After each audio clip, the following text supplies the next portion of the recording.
Along with the high prices for fuel and food, the biggest contributor to the cost of living in Maine is what we're actually living in, our homes. And today there was another push to make new homes more affordable. Good evening, everyone. I'm Amanda Hill. And I'm Chris Costa in for Pat Callahan. We'll get to that gathering at the State House in just a moment. But first, the hard truth that so many people, including that traditional family of four, are facing right now.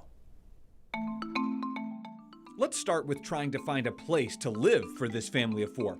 If they're looking to buy a house, the odds are already stacked against them when it comes to one important factor: inventory. There simply are not enough homes on the market for the number of people looking to buy them. On Friday, Maine's Real Estate Information System released new numbers. They show nearly all of Maine's 16 counties saw double-digit drops in the number of homes sold last month when compared to February of 2021. Only Androscoggin and Penobscot counties saw slightly more units sold. Augusta County was flat. When it came to how much these homes sold for, most counties saw double-digit increases in median sale prices. Also, for the first time ever, in two counties, Cumberland and York, median home sales prices topped $400,000. As for renting, it's just as daunting for our family of four. Here are the average fair market rental costs for a 3-bedroom apartment in or near larger communities in different parts of the state. Again, a lack of inventory is one of the biggest reasons for rising rents. Those kinds of prices are simply out of reach for so many Mainers, which is why a leader in the legislature and several people directly tied to the housing crisis gathered at the State House today to demand the legislature do something about it. Here's News Center Maine's David Guilford. We've already waited way too long to deal with this, and our representatives in Augusta have the power to change it now. Yes.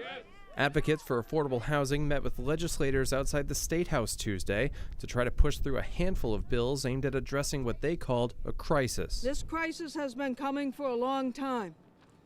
And if we're going to tackle it, we need to include zoning reform and other approaches that will increase housing for everyone living in Maine. Among the bills is LD 1673, which aims to establish a minimum standard for affordable housing in communities across the state. And it will create a state affordable housing committee, which will oversee municipalities. The thing that I disagree with the most is having a state-level board that supersedes local control. Republican Representative John Andrews said the bill has some good attributes, but he opposes it, saying he doesn't want an unelected board to take decisions away from Maine's towns. Communities that don't want something in their neighborhood can voice that to their selectmen or town council, and if they don't like that, they can vote them out. But with a state-level board appointed by the governor, the speaker, and the president of the Senate, there's really no appeal for that. It's kind of, you're doing what I want. Democrat Representative Mike Sylvester said the state already has authority to have the final say on affordable housing. We can come in and we can make the rules about how folks should be able to be housed, because one of the main priorities of a legislature is to make sure that people can find work, that people can be housed, and that people can eat. LD 1673 remains under debate in the Labor and Housing Committee. In Augusta, David Guilford, News Center, Maine. The Maine People's Alliance organized the rally. Of the 6 bills the group supports, only LD 473 has been passed.